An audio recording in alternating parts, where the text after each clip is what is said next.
Voyage of St. Louis by Taylor Sakamoto.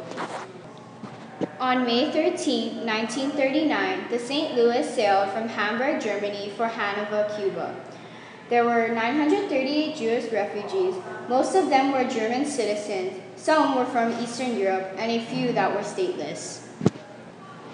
Most of the passengers applied for the U.S. visas, also known as passports, and planned to stay in Cuba until they were accepted into the U.S.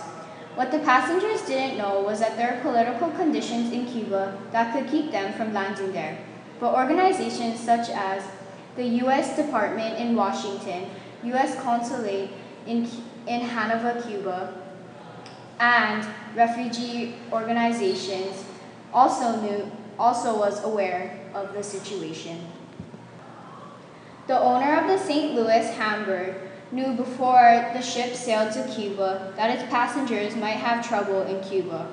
Passengers with landing certificates and transit visas issued by the Cuban Director General of Immigration didn't know that the Cuban president had made a new order that all landing certificates are invalid. Passengers needed a written authorization from the Cuban Secretaries of State and Labor for entry into Cuba. On May 27, St. Louis arrived to Havana, Cuba, and the Cuban government admitted 28 passengers. 22 of them were Jewish and had valid U.S. visas.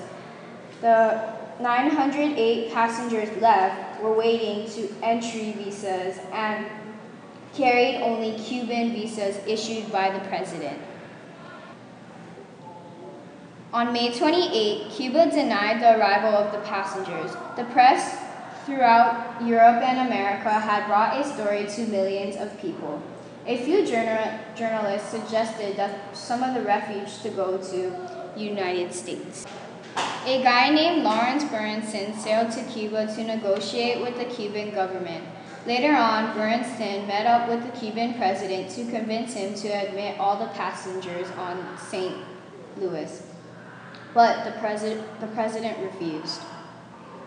On June 2nd, the Cuban president demanded the St. Louis out of the Cuban waters immediately. The president offered to admit the passengers only if they're willing to pay $500 per passenger.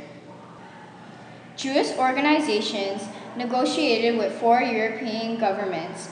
Those countries are Great Britain, Netherlands, Belgium, and France. In conclusion, this event turned out to be a disaster because of the lack of communication and honesty. The Cuban government wasn't fair because they didn't keep their promise about admitting all the passengers from the St. Louis, just letting them go back to Germany where they were all endangered.